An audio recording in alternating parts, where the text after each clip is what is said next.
welcome back. My name again is Dr. Ivy Branin. I'm a naturopathic doctor here in New York City, although I do see patients virtually all over the world, and also happy to say that I also have an amazing associate, Dr. Pauline Hoang, who has all the same specialties as me: women's health and hormones, digestive health, adrenals, thyroid, sleep and anxiety. So definitely she's amazing, and hopefully if you get a chance, you'll also get to work with her as well.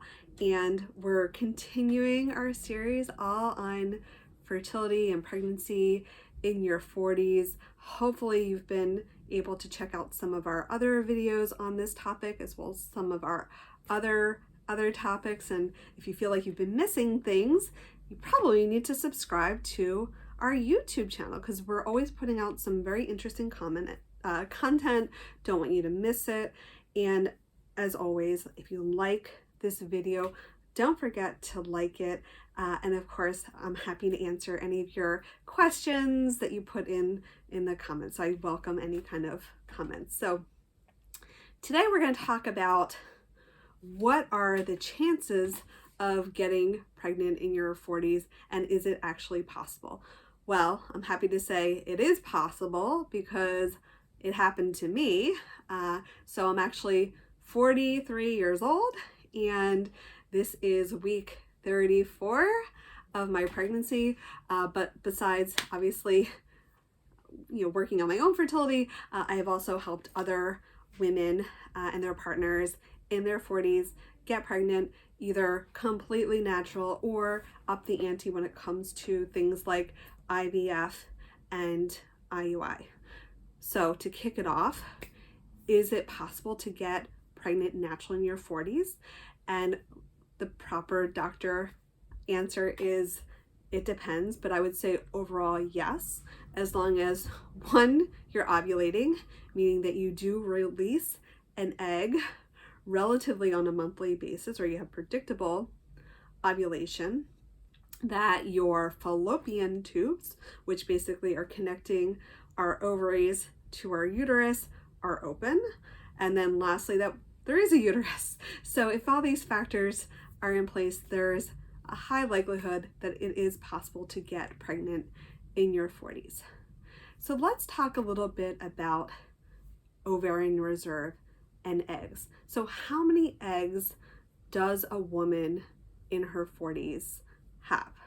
So here's just like a little bit of background and context. So when female babies are born, they're actually born with all the eggs that they're gonna have. Unlike the male counterparts that are making sperm all the time. Well, again, you can watch my whole video on male fertility and infertility, and you can kind of decide for yourself how true that is. But so typically, yes, we're born with all the eggs that we're gonna have, and it's about 4 million eggs. Okay, let's flash forward to puberty. At that age, when we hit puberty, that number declines to 300 to 400,000 eggs. That's a pretty big drop in only anywhere from 10 to 15 years. Then at age 30, that number then declines to 72,000. So basically 12% of the maximum amount of eggs that one might have pre-birth. And then getting now to 40, around 40, a typical female will reach or only have about 18,000 eggs. So it's about 3% of her original reserve. So that's just the amount of eggs. So 18,000 down from 4 million is a big decrease. But that doesn't really tell us the whole story, because it still sounds like a lot of eggs, right? What it really comes down to is egg quality. And so why is it that egg quality declines? Back to my previous video on egg quality, that actually the biggest determinant of egg quality is actually the 4 months prior to ovulation, when egg when egg follicles get recruited, that's actually where the majority of the oxidative damage happens. But the reason that it's more pronounced in women in their 40s versus a younger woman, it all has to do with mitochondria and energy. So basically, mitochondria are in all our cells, and guess what? Oocytes, aka eggs, are cells, and so they do have mitochondria that fuel the cell, but unfortunately, as we age, mitochondria just doesn't act as efficiently, and ovulation is a big energy not producing, but using process in the body. So it uses a lot of energy, and if our mitochondria are weakened, that's really the biggest differentiator between a younger female versus an older female. Even younger females are going to have eggs of poor quality, but again, we're really thinking about like that sort of that intermediary, that 4 months, and that's where we really can do a lot of our work and our improvement when it comes to egg quality, really focusing most of our time and attention on antioxidants and really improving mitochondria. So how long does it take for a woman in her 40s to get pregnant? So I talked a little bit about some statistics in the previous video about how basically with every menstrual cycle, a woman in her 40s has about a 5% chance of getting pregnant versus 25% in a woman in her 20s.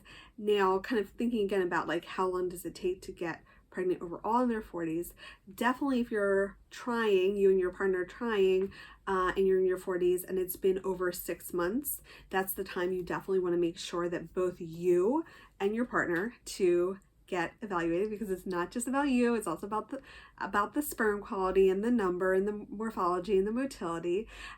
In younger patients, the recommendation is 12 months, but definitely want to make sure that you get evaluated if you have been unsuccessful for 6 months, because there could be other factors that actually have nothing to do with age at all that could actually prevent you from getting pregnant.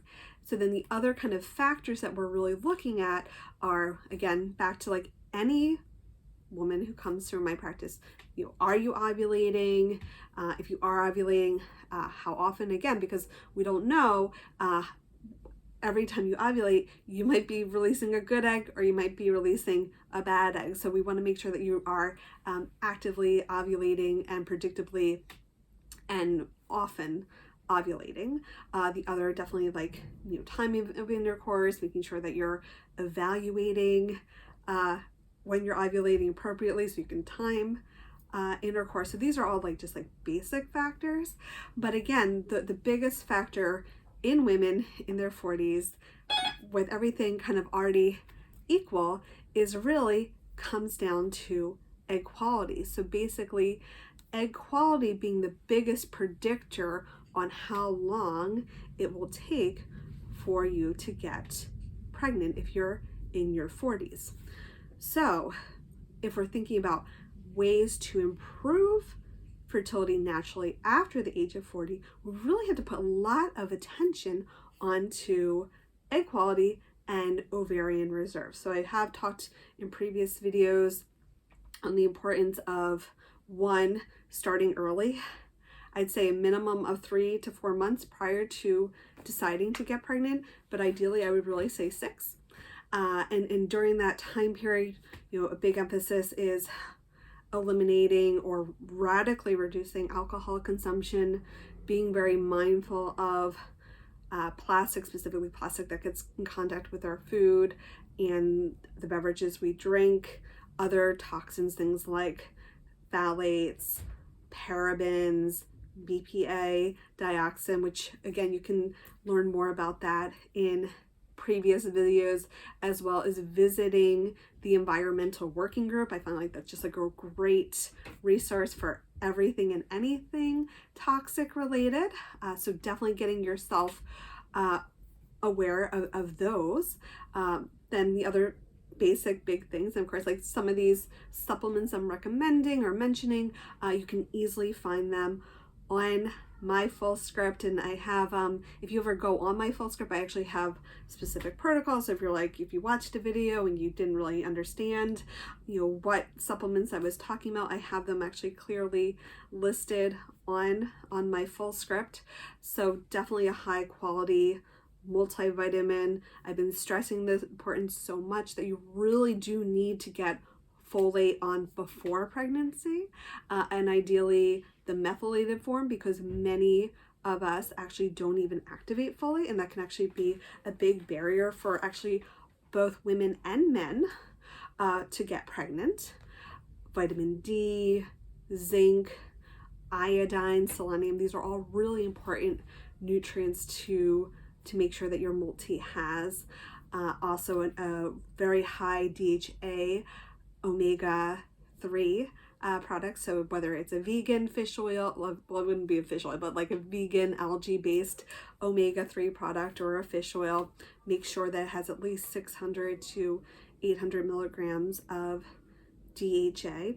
Now, in the previous videos, I've talked a lot about egg quality and specifically nutrients, things like ubiquinol, which is the most bioavailable form of CoQ10, resveratrol, a very strong antioxidant derived from red and purple fruits, grapes, and then of course also N-acetylcysteine and L-carnitine, and also our alpha lipoic acid.